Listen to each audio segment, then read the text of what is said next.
उसी घटना को लेकर पुलिस दबाव बना रही थी सरेंडर करने को लेकर। एक बात जान लीजिए, अगर किसी माइंस में किसी कंपनी की घटना है तो मैं कहूँगा आज आपके माध्यम से पूरे राज्य को सूर्या जैसे नौजवानों का समर्थन करना चाहिए। अगर ये किसी के साथ, किसी महिला के साथ दुर्व्यवहार की बात आती, किसी किसान के दूसरे साथ दुर्व्यवहार की बात आती, तो आप सूर्या भाई को गलत कह सकते थे, आप सूर्या को गलत कह सकते थे। लेकिन कंपनी का प्रसंग है तो आपको भी जान रहे हैं कि ईस्ट इंडिया कंपनी और आज की कंपनी में कोई अंतर नहीं है, केवल नाम बदला। इसलिए अगर इनका सरेंडर करने का दबाव इसलिए था कि कोई माइंस से संबंधित मामला था, कोई कंपनी से संबंधित मामला था, चाहे वो पत्थर की खादान हो या कोयला की खादान हो, तो पूरे राज्य को सूर्या को अपराधी की नज़र से नहीं, मेरे हिसाब से बागी की नज़र से आप देख सकते हैं, अपराधी की नज़र से नहीं देख सकते हैं। क्योंकि आज केवल आपका गोड्डा का ललमटिया ही परेशान नहीं है विस्थापन को लेकर, आज आपका गोड्डा का ललमटिया ही केवल परेशान नहीं है कंपनियों के आतंक को लेकर। हम धनबाद से आते हैं और हमसे बेहतर दर्द को कौन जानता है। धनबाद यानी देश की कोयला राजधानी, जहां हमने अपना ज़मीन दिया और आज हमारा ही लहू, आज हमारा ही रक्त बह रहा है उस धरती में। ये तो सूर्या ने आवाज़ भी उठाया, धनबाद में अब आवाज़ भी नहीं उठती है, अब समझौता हो जाता है। लाशें अवैध कोयला खदानों के नीचे दम तोड़ देती हैं और वो बाहर तक नहीं आती हैं। हम धनबाद से आते हैं, तो इसलिए अगर उनका सरेंडर करने का दबाव इसलिए पुलिस बना रही थी कि कोई कंपनी से विवाद था, तो मैं कहूँगा कि सूर्या को अपराधी के नज़र से नहीं, उसे बागी के नज़र से देखिए। क्योंकि कंपनी का क्या रूल है आज राज्य में, ये आपसे नहीं छुपा है। चाहे वो आपके संथाल परगना के पत्थर के खादान हो, चाहे हमारे धनबाद बोकारो के कोयला के खादान हो, या टाटा जमशेदपुर के उद्योग हो, हर एक जगह झारखंडियों का दमन हो रहा है, झारखंडियों का दोहन हो रहा है, झारखंडियों का शोषण हो रहा है, तो उसके खिलाफ हर कोई आवाज़ उठाएगा। आज एक सूर्या आया है, कल को न जाने कितने लोग आएंगे और ये कितनी गोलियां मारेंगे, ये तो भविष्य की बात है। हमें लगता है कि जिस दिन पूरे राज्य से आवाज़ उठी, इनकी गोलियां कम पड़ जाएंगी, इनकी गोलियां कम पड़ जाएंगी। और ये अस्मिता का सवाल है, ये इस राज्य की आदिवासी और यहाँ के मूलवासी की अस्मिता का सवाल है। ये राज्य आपका है। आज आप यहाँ मजदूरी की नौकरी के लिए तरस रहे हैं, आज आपके बच्चे सामान्य शिक्षा के लिए तरस रहे हैं, साधारण चिकित्सा के लिए आपके बच्चे तरस रहे हैं। आज क्या है आपके राज्य की स्थिति? आपके राज्य में क्या नहीं है? कोयला है, अभ्रक है, यूरेनियम है, क्रोमाइट है, ब्रोमाइट है, बॉक्साइट है, अनगिनत मिनरल्स हैं, और उन्हीं मिनरल्स पर इनकी नज़र है। अंग्रेजों ने जाते जाते पूरी दुनिया को बता दिया था कि झारखंड के हिस्से में जर्मनी के तर्ज पर बहुत सारे मिनरल्स हैं, बाकी जो देश जहां मिनरल्स का खजाना है उसी तर्ज पर यहाँ खजाना है। और आपको याद होगा इस देश के पहले राष्ट्रपति, the first president of India, doctor Rajendra Prasad ji ने कहा था कि ज़रूरत है यहाँ के लोगों को जागने की, नहीं तो यहाँ के खनिज संपदा पर दूसरे राज्यों के लोग कब्जा कर लेंगे। और आज आपसे छुपा नहीं है, आप बता दीजिए, आज आप बता दीजिए इन खनिजों से कितने लोग आप कहाँ पहुँचे, इन खनिजों के पैसे से आप कितने लोग कहाँ पहुँचे, आप बता दीजिए।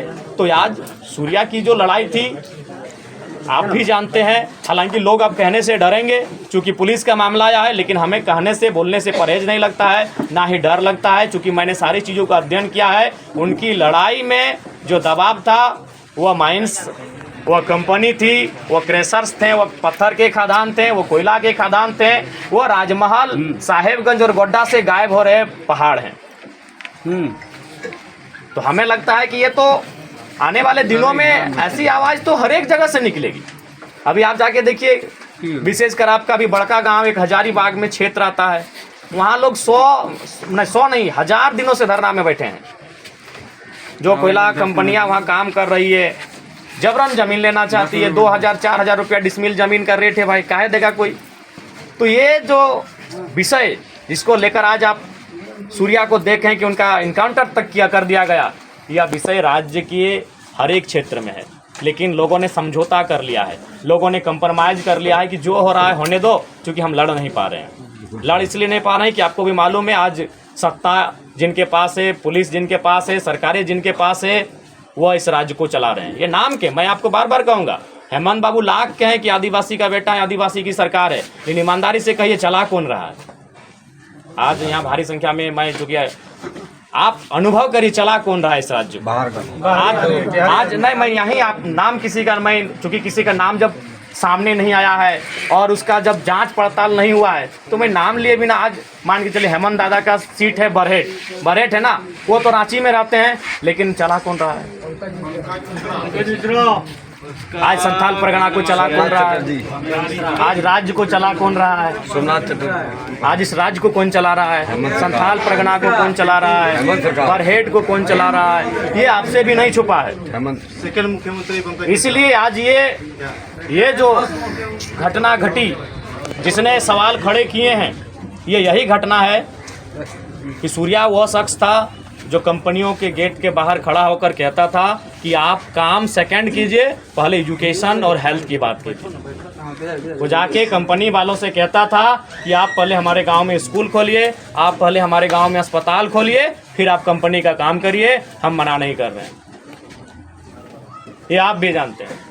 आज राजमहल की पहाड़ियों का क्या हश्र हुआ, ये आप भी जानते हैं। आज गोड्डा के जंगलों का क्या हश्र हो रहा है, ये आप भी जानते हैं। आज कोयला खनन के नाम पर क्या हश्र हुआ, ये आप भी जानते हैं। तो इसलिए ये बहुत सवाल खड़ा करता है। उनके शरीर को आपने देखा, अगर गोली लगी थी तो शरीर जला कैसे, और जला ऐसे है, आपको भी मालूम है, आपने भी कभी देखा हो किसी को अगर आग झुलसता है, गरम खाना, गरम दूध, गरम तेल अगर बॉडी में गिरता है या फिर कोई करंट लगता है तो जैसा बॉडी छिल जाता है वैसा छिला हुआ कैसे? बिल्कुल सवाल होता है। आपने भी उनके पार्थिव शरीर को मरने के बाद उनके शरीर को देखा होगा, या तो फोटो में या तो सामने आके। जी सर। उस शरीर में जला हुआ निशान है, बहुत बड़ा दाग है जला हुआ। तो सवाल तो है, हाथ भी छिला गया। हाँ, तो वही वह जला हुआ निशान तभी आता है जब या तो उसमें गरम दूध गिरे, गरम तेल गिरे, गरम चाय गिरे, या तो आग से झुलस जाए या फिर करंट लगे, इलेक्ट्रिसिटी लगे। ये तो सवाल। दूसरी बात, तो मरा हुआ आदमी का एंटाउंस। दूसरी बात, सीआरपीसी धारा 46 और धारा 49 कहती है, हालांकि नियम तो टोटली नहीं, लेकिन वो कहती है कि अगर कोई व्यक्ति जिसपे आपको संदेह है कि उसका पूर्व से किसी असामाजिक कार्य में गतिविधियां रही हैं, तो कम से कम उसका हाथ भी बांधा जाता है। हाथ तो बांधा नहीं था। अगर हाथ बांधा हुआ था तो आप तो ये बहाना भी नहीं बनाते कि बंदूक छीन के भाग रहा था। 46 और 49 के अनुसार हाथ बांधना भी है, यानी हाथ भी इनका नहीं बांधा गया। जिस जगह पे घटना घटी वहाँ कोई और घायल होने की सूचना तक नहीं है।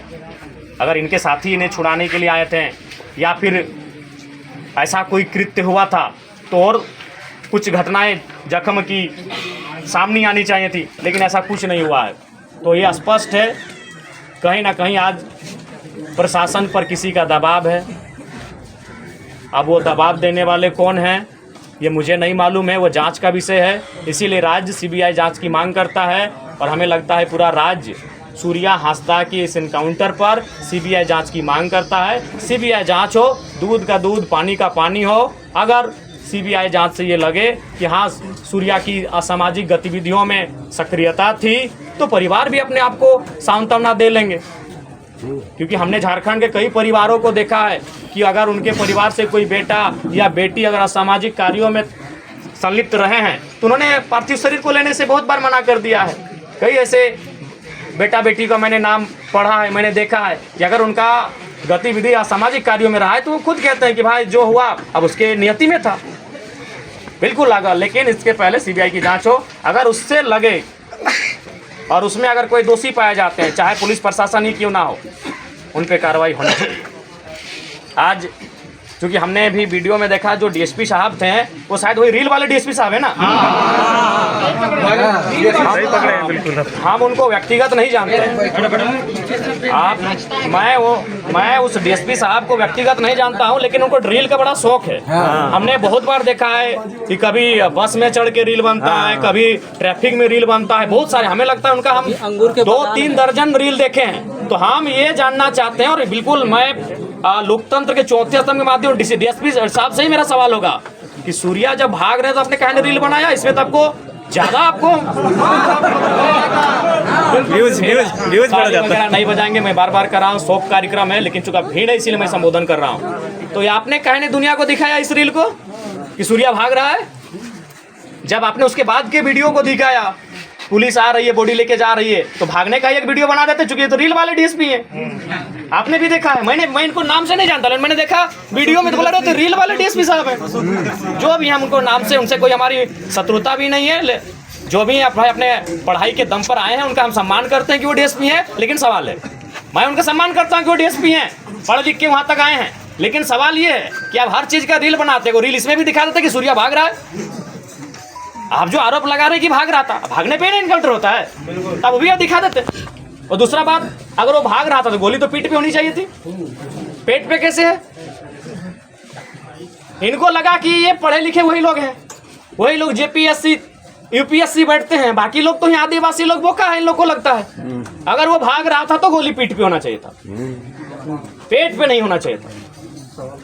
तो बिल्कुल मैं डीएसपी महोदय से सवाल करूंगा, और बिल्कुल ये सीबीआई जांच का प्रश्न बनता है कि गोली पेट पे कैसे लगा। दूसरा बात, जला कैसे, और जला उस तर्ज पे है जैसे, मैं फिर रिपीट करूंगा कि इलेक्ट्रिसिटी वायर से टच होने से जलते हैं, गर्म दूध के जलने गिरने से जलते हैं, गर्म तेल के, गर्म चाय के, कोई भी गर्म खाना अगर बॉडी पे गिरता है और जैसा शरीर जलता है वैसा बॉडी जला कैसे। सीबीआई जांच हो, सीबीआई जांच हो। तो बिल्कुल ये लोकतांत्रिक भारत है।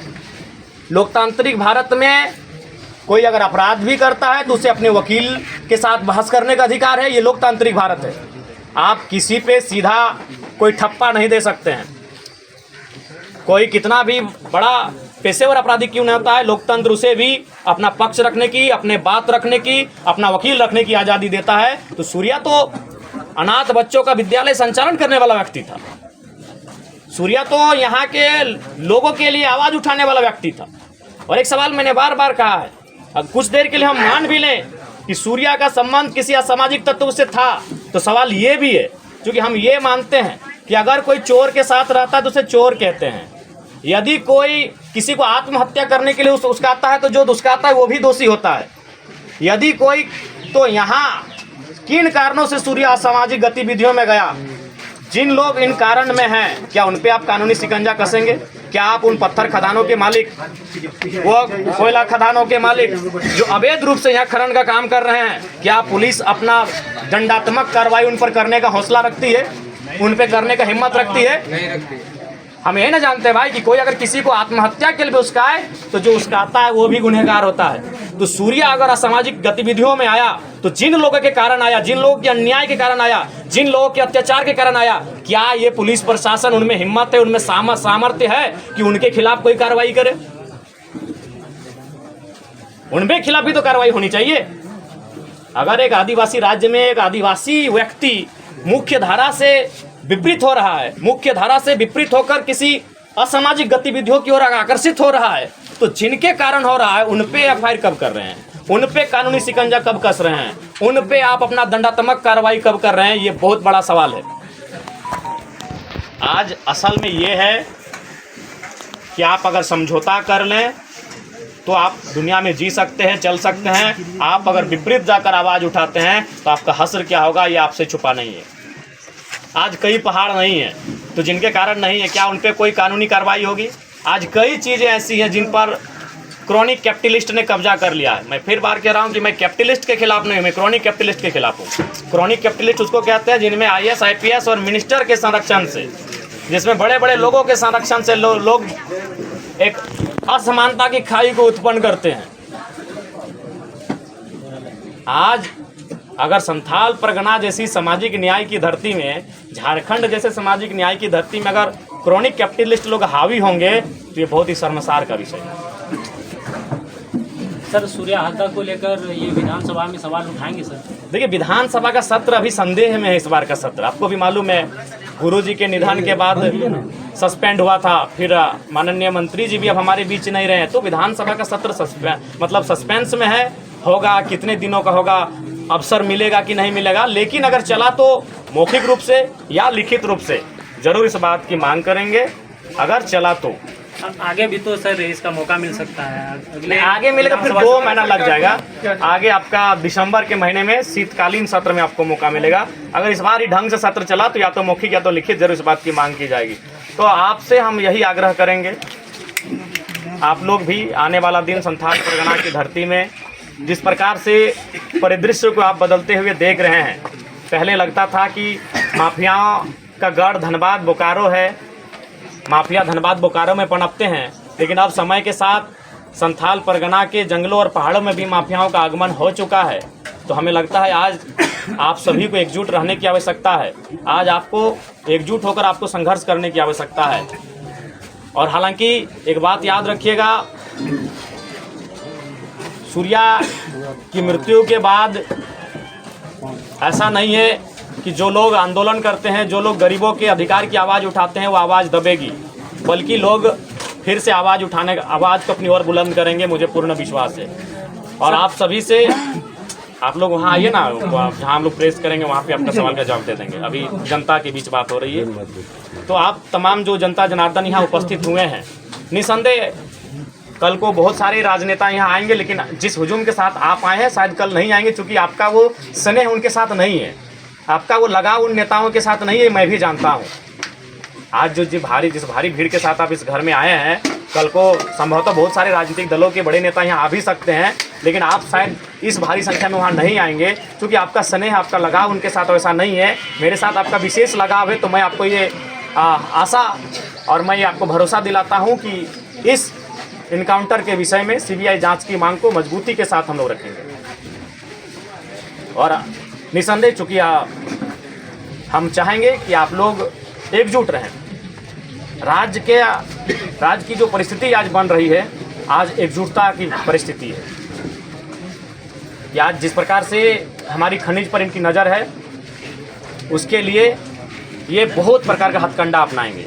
ये पुलिस का सहयोग लेंगे, ये नेताओं का सहयोग लेंगे, ये इनकाउंटर का सहयोग लेंगे, क्योंकि उनका लक्ष्य हमारी खनिज है, उनका लक्ष्य हम अगर पहाड़ जाते हैं तो हम जड़ी बूटी के लिए जाते हैं, वो पहाड़ पत्थरों के लिए जाते हैं। हम अगर नदी जाते हैं तो शीतल जल के लिए जाते हैं, वो नदी बालू के लिए जाते हैं। हम अगर खेत जाते हैं तो अनाज के लिए जाते हैं, वो खाद्यान्न के लिए जाते हैं, वो उस मिट्टी के लिए जाते हैं। वो हर चीज़ में अपना व्यवसाय खोजते हैं, वो हर चीज़ में व्यवसाय खोजते हैं। हम प्रकृति के साथ संतुलन बनाकर चलते हैं, हम जंगलों के साथ संतुलन बनाकर चलते हैं, हम जीव जंतुओं के साथ संतुलन बना के चलते हैं, हम नदी की धार के साथ संतुलन बना के चलते हैं, लेकिन वो हर जगह मुनाफा खोजते हैं। और आपको भी जानते हैं कि मुनाफा की जब बात आती है, इंसान को नहीं पहचानता। एक इंसान को भूल जाता है। तो इसलिए उनकी नज़र हमारे खेतों में है, हमारे खदानों में है, हमारे पहाड़ों में है, हमारे जंगलों में है, जहाँ बेशकीमती लकड़ियाँ हैं, जहाँ पत्थर हैं, जहाँ कई प्रकार के मिनरल्स हैं। इसलिए आवाज़ अगर उठानी हो, बुलंद होकर एकजुट होकर उठाइए। हमने टुकड़ों टुकड़ों में आवाज़ उठाई है, हम टुकड़ों टुकड़ों में बटे हैं। इसलिए आज आसानी के साथ हमें दबा दिया जाता है। वो कहते हैं ना, अगर एक लकड़ी को दिया जाए तो आसानी से तोड़ दिया जाएगा, उससे अगर गठरी को दिया जाए तो कोई नहीं तोड़ पाएगा। तो हमने टुकड़ों टुकड़ों में आवाज़ उठाई है। इसलिए आज सूर्या जी के घर उनके परिजनों से मिलकर, और आप सभी जो उनके गांव के हैं, उनके आस पड़ोस के, उनके अगल बगल के हैं, जो मर्माहत हुए हैं इस घटना से, बिल्कुल हम तो बार बार कहेंगे, अगर उनको लगा कि असामाजिक गतिविधियों में उनकी संलिप्तता है तो उनको विधिवत रूप से कार्रवाई करते हैं, न्यायालय लेके जाते हैं, सजा सुनाया जाता, उनको कारावास में डाला जाता। और अगर उनको अरेस्ट ही करना था तो वो चुनाव लड़े थे, आपको भी मालूम है। तो चुनाव के टाइम तो सभी नेता अरेस्ट होते हैं, तो फिर उस समय काहे नहीं अरेस्ट किया गया? और दूसरी बात, वो सम्मानित जनता ने उनको वोट दिया है। 2 बार उनको 25-26 हज़ार के आसपास वोट मिला है, एक बार उनको 45,000 के आसपास वोट मिला है। हालांकि इसी 60+ भी, यानी हमें तो लग रहा है कि अगर आज लोबिंदा अगर बीजेपी शिफ्ट नहीं करते तो हमें लगता है सूर्या भाई इस बार विधायक बन के चले जाते आराम से। तो वो एक जनप्रतिनिधि हैं, और उसका अगर आप इनकाउंटर करेंगे तो भाई ये तो बड़ा सवाल क्यों नहीं करेगा? एक जनप्रतिनिधि थे, वो 4-5 बार चुनाव लड़ चुके थे, सम्मानित वोट ला चुके थे, 30,000, 40,000, 60,000 वोट लेकर आ रहे थे। तो इसलिए हर कोई सवाल करेगा, हर कोई सवाल करेगा। अगर वो असामाजिक गतिविधियों में संलिप्त थे तो फिर चुनाव लड़ने से प्रतिबंध आपने क्यों नहीं किया? जब वो चुनाव का नॉमिनेशन भरने जाते थे तो क्यों नहीं उनको आपने डिटेन किया, अरेस्ट किया? भाई आप उनको चुनाव भी लड़ने दे रहे हैं, वो सम्मानजनक वोट भी लेकर आ रहा है, और आप फिर उनका सरेंडर करने का दबाव बनाते हैं और आप जाके उसको गोपनीय तरीके से इनकाउंटर कर देते हैं। तो सवाल तो बनता है, इस सवाल का जवाब पुलिस प्रशासन को देना होगा और इसके लिए पूरे राज्य को आवश्यकता है सीबीआई जांच की मांग को बुलंद करे। और मैं भी एक विधायक होने के नाते इस बात को लेकर आपको आश्वस्त करता हूं, सीबीआई जांच की मांग को पुरजोर तरीके से मैं रखूंगा, पुरजोर तरीके से उठाऊंगा, इसकी जांच होनी ही चाहिए। प्रशासन की नजरिया को किस तरह से देखते हैं सर आप? देखिए प्रशासन, मैं बार बार कहता हूँ, मैं प्रशासन जैसा मैंने अध्ययन किया, प्रशासन हेल्पलेस चीज़ है। मैं कभी प्रशासन पर तो मुझे तरस आता है कि काहे वो शपथ लेते हैं, काहे वो दम भरते हैं IAS IPS का। क्योंकि आज के टाइम में भी अगर युवाओं का अगर नौकरी की बात करें, क्रिकेट और हीरो लोग को हटा दें तो IAS IPS को आज भी वो मॉडल मानते हैं। लेकिन आज परिस्थिति क्या है, वो किसी के इशारे पे चलते हैं, चाहे वो कोई पूंजीपति हो, चाहे वो कोई नेता हो, चाहे कोई मंत्री हो, कोई या फिर कोई रसूखदार व्यक्ति हो, ये किसी के दबाव में है। यही जांच का विषय है कि किसके दबाव में है। बिल्कुल प्रशासन पूरी तरह से दबाव में है और ये किसके दबाव में, यही जांच का विषय है। क्योंकि आप इस प्रकार से एक आदिवासियत की आवाज़ को, शोषित वंचितों की आवाज़ को अगर धराशायी कर देंगे तो बहुत ही दुर्भाग्य का विषय है। राज्य की जनता चुप नहीं रहेगी, राज्य के आवाम चुप नहीं रहेंगे, वो सवाल करेंगे और बिल्कुल एक साथ गोलबंद होकर सीबीआई जांच की मांग करेंगे। और आने वाले दिनों में बिल्कुल वो कटघरे में होंगे और उनको सवाल का अपना जवाब भी देना होगा कि किन परिस्थितियों में आपने ये कृत्य को अंजाम दिया है। तो आप सभी से आग्रह है कि आप लोग भी एकजुटता के साथ रहें। देखिए अब तो लोबिन दादा का भी बयान हम सुन रहे थे भाई, वो भी कह रहे कि हमको डर लगता है कि हम भी कई बार अवैध पत्थर खदानों, माइंस इत्यादि पर आवाज़ उठाए हैं। तो सोच सकते हैं संथाल परगना की स्थिति क्या है। लोबिन हेम्ब्रम जैसा शख्स जो कई बार विधायक रहे, आधा दर्जन के आसपास, अगर वो शख्स भय महसूस कर रहा है तो आम नौजवान कैसा महसूस करेगा। तब तो आम व्यक्ति एक गांव किसान का ज़मीन, खेत खलिहान तो कोई ऐसे छीन के ले लेगा। एक ऐसा व्यक्ति जो गुरु जी के कालखंड से नेता बना है, और अगर वह व्यक्ति डर महसूस कर रहा है आज माफियाओं के आतंक में के साये में, तो सरकार को और पुलिस प्रशासन को बिल्कुल माफियाओं पर नकेल कसने की आवश्यकता है।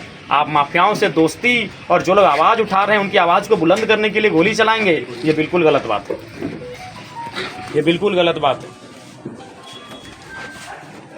झारखंड में लग रहा है सर प्रशासन भी सुरक्षित नहीं है सर। साहेबगंज आप सुनते जो रूपा तिर्की का थाना प्रभारी का ही, हाँ बहुत दिन पहले एक मैटर आया था। नहीं मैं तो बार बार, इसलिए मैं बार बार कह रहा हूँ कि उनके परिवार से मैंने रोते बिखलते हुए अधिकारियों से भी, मतलब अभी भी उनकी वीडियो चल रही है सर। अधिकारियों से न्याय मांगा था। जब एक थाना प्रभारी को जो रूपा तिर्की का न्याय नहीं मिल पाया तो आम लोगों को क्या न्याय मिलेगा सर? बिल्कुल, ये तो बहुत ही हम ऐसे साये में जी रहे हैं।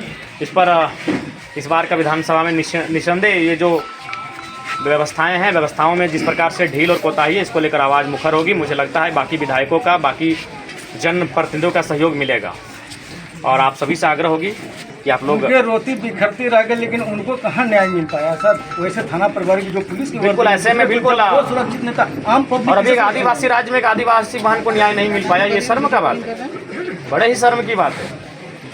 बिल्कुल इसको हम लोग ऐसे शायद ये 2-3 साल पहले घटना है ना, ज़्यादा है, हम भी सुने थे किसी प्लेटफॉर्म में इस चीज़ को, हम भी सुने हैं चैनल के माध्यम से। तो उसी चैनल के माध्यम से सर 11 तारीख को पंकज मिश्रा, उसमें भी नाम लिया गया था, इसमें भी नाम लिया जा रहा है कि पंकज मिश्रा ऐसी घटना को किया गया। क्या प्रशासन पंकज मिश्रा का गुलाम? सरकार को सबसे पहला बात तो जनता को विश्वास दिलाई कि ये लोकतांत्रिक देश है, ये लोकतांत्रिक देश है। सरकार को जनता को विश्वास दिलाना चाहिए और बिल्कुल सीबीआई की जांच हो और दूध का दूध और पानी का पानी हो।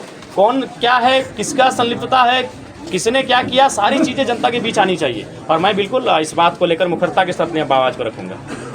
और साथ ही अभी हम लोग जैसा सुन रहे हैं कि यहाँ 200-300 बच्चे, शायद अनाथ बच्चे पढ़ते थे, तो मैं आप सभी से आग्रह करूँगा कि जो लोग सक्षम हैं, चूँकि हम जान रहे हैं कि झारखंड में अभी सक्षम लोग कहाँ रहें, सक्षम जिससे होना होता है, कोयला पत्थर बालू तो यूपी बिहार के लोग, इधर बंगाल के लोग रास्ते से ले जा रहे हैं। झारखंड के लोग तो मैंने मजदूरी, गैता बेलचा का काम कर रहे हैं, सक्षम तो बहुत कम लोग होंगे। झारखंड के लोग तो साइकिल चला के ले जाते हैं सर, जो पैदल। तो जो लोग सक्षम हैं उनसे मेरा आग्रह होगा कि सूर्या जी ने जिस स्कूल को छोड़ा है, जहां 200-250 की संख्या में अनाथ बच्चे पढ़ते हैं, वो बंद न होने पाए। मैं भी अपनी क्षमता के अनुसार ये आपको आश्वस्त करता हूँ कि मेरा भी उन बच्चों की पढ़ाई बंद ना हो, उसमें मैं भी कंट्रीब्यूट करूँगा। जो फिर पुनः कहेंगे ताली वगैरह किसी भी कार्य के लिए नहीं अब बजाएंगे। मैं चूँकि मैंने भी अपने विधानसभा में 75% अपना सैलरी डोनेट करने का बात कहा है, तो अब हमारे पास भी उतना रहा नहीं, लेकिन उसके बावजूद भी मैं, ताकि बहुत सारे व्यवस्थाएं हैं, बहुत सारे सही लोग भी दुनिया में हैं, या फिर जहाँ तक भी होगा मैं निसंदेह ये मेरा प्रयास रहेगा, या मैं आपको ये वचन देता हूँ कि इस विद्यालय में जो अनाथ बच्चे पढ़ रहे हैं उनकी पढ़ाई ना रुके, उसमें कुछ प्रतिशत मेरा भी योगदान होगा कि उनकी पढ़ाई ना रुके। मैं ये प्रयास करूँगा। तो पुनः आप सभी को हुल विद्रोह की धरती में हुल जोहार करते हैं, और साथ ही आप सभी से आग्रह करते हैं कि एकजुट रहिएगा। आने वाले दिनों में संथाल परगना में धनबाद बोकारो की तर्ज पर माफियाओं का दौर दिखेगा आपको, क्योंकि जो उधर कोयला ख़त्म हो रहा है, इधर पहाड़ और पत्थर उनको दिख रहा है, उनका दौर बढ़ेगा। और आपको भी मालूम है, केवल नाम बदला है, ब्रिटिश ईस्ट इंडिया कंपनी से अब कंपनी का नाम कुछ और हो गया है। चाहे BCCL रहे, CCL रहे, NTPC रहे, नाम लेने में हमको कभी डर नहीं लगता है। बस कंपनी का नाम बदला है, तरीका उससे भी बुरा है। तो सर आम पब्लिक उनकी आवाज़ उठाएंगे तो उनके पास आम प्रशासन व्यक्ति को प्लानिंग से उठाना होगा, और एकजुट होकर उठाना होगा, और संख्या बल के साथ उठाना होगा। लोकतांत्रिक देश में संख्या बल मायने होती है। आप अगर आवाज़ उठाएंगे तो संख्या बल से उठाएंगे, प्री प्लानिंग के साथ उठाएंगे, ऐसे नहीं। और कभी कभी कहते हैं कि 2 कदम अगर पीछे आना चाहिए, 2 कदम पीछे आइए, प्लानिंग करिए, फिर झपट्टा मारिए। 2 कदम पीछे आने की जरूरत पड़े आ जाइए, झुकने की जरूरत पड़े झुक जाइए, रुकने की जरूरत पड़े रुक जाइए, लेकिन अगली बार पूरी ऊर्जा के साथ उस काम को करिए। तो इसलिए मेरा संथाल परगना, विशेषकर जो वो क्षेत्र जो आने वाले दिन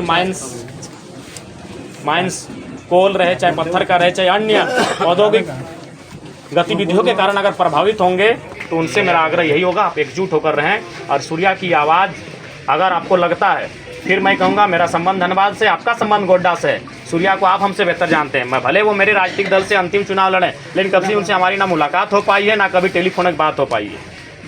सर उनके नहीं रहने के कारण सर आप उनको बेहतर जानते हैं। यदि आपको लगता है कि उनकी लड़ाई आम व्यक्ति के लिए है, यदि आपको लगता है उनकी लड़ाई लाचार बेबसों के लिए, यहाँ के आदिवासियों के लिए है, तो आप उस तर्ज पर अपने आंदोलनों को जहाँ ज़रूरत हो वहाँ बुलंद करेंगे। ठीक है, हम लोग थोड़ा सा प्रस्थान करेंगे और फिर कोशिश करेंगे कि इस आंदोलन में आपकी कितनी भागीदारी रहेगी सर? देखिए, आप भी जानते हैं कि सशरीर अभी पूरे राज्य में आंदोलन हो रहा है, और चूँकि ये भी सच्चाई है कि थोड़ा सा संथाल परगना का जो प्रमंडल है, यहाँ हमारा सांगठनिक ढांचा थोड़ा सा कोलांचल, कोल्हान, रांची, उन क्षेत्रों की तुलना में थोड़ा सा है कम, लेकिन हमारे आने वाले दिनों में सक्रियता यहाँ बढ़ेगी और आंदोलन की रूपरेखा भी तैयार होगी।